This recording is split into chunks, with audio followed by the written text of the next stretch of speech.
ओम श्री परमात्मने नमः। श्रीमद्भगवद्गीता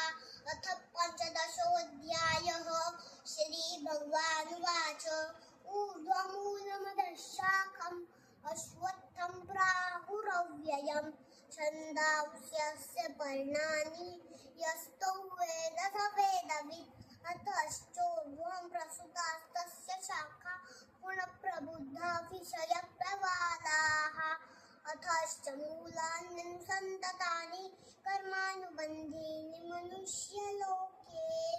न रूपमस्येह ततो फलभ्यते नान्तो न चादिर्न च सम्प्रतिष्ठा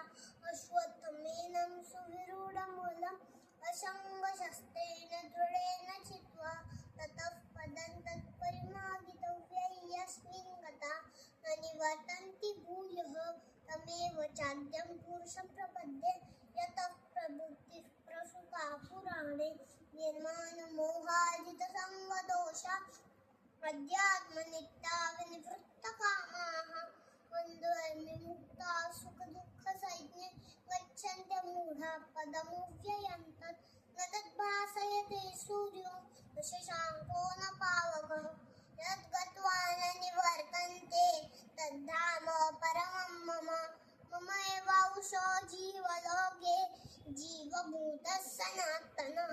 मनःषष्ठानीन्द्रियाणि प्रकृतिस्थानि कर्षति शरीरं यदवाप्नोति यच्चाप्युत्क्रामतीश्वरः गृहीत्वैतानि संयाति वायुर्गन्धानि वाशयात् श्रोत्रेण चक्षुस्पर्शनेन च रसनं घ्राणमेव च अधिष्ठाय मनश्चानौ विषयानुपसेवते उत्क्रामन्तं स्थितौ वापि भुञ्जानौ वा गुणान्वितं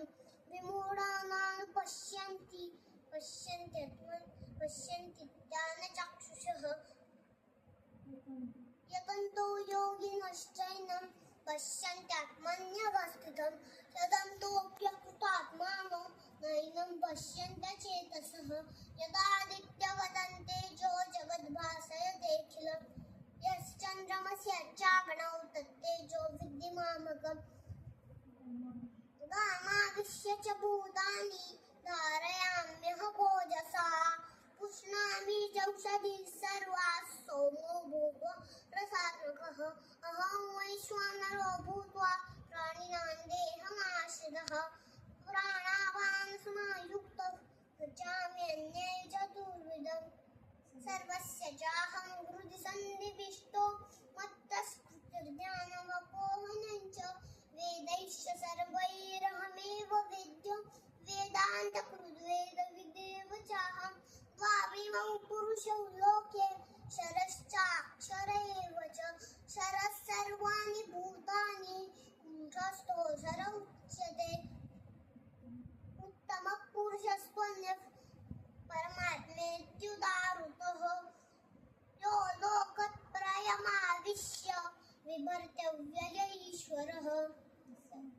यस्माक्षरमतीतोऽहमक्षरादपि चोत्तमः अतोऽस्मि लोके वेदे च प्रथितः पुरुषोत्तमम् यो मामेवमसम्मूढो जानाति पुरुषोत्तमम् स सर्वविद् भजति मां सर्वभावेन भारत इति गुह्यतमं शास्त्रम् इदमुक्तं वयानघ एतद् बुद्ध्वा बुद्धिमान् सा कृतकृत्यश्च भारत ॐ तत्सदिति श्रीमद्भगवद्गीतासु उपनिषत्सु ब्रह्मविद्यायां योगशास्त्रे श्रीकृष्णार्जुनसंवादे पुरुषोत्तमयोगो नाम पञ्चदशोऽध्यायः।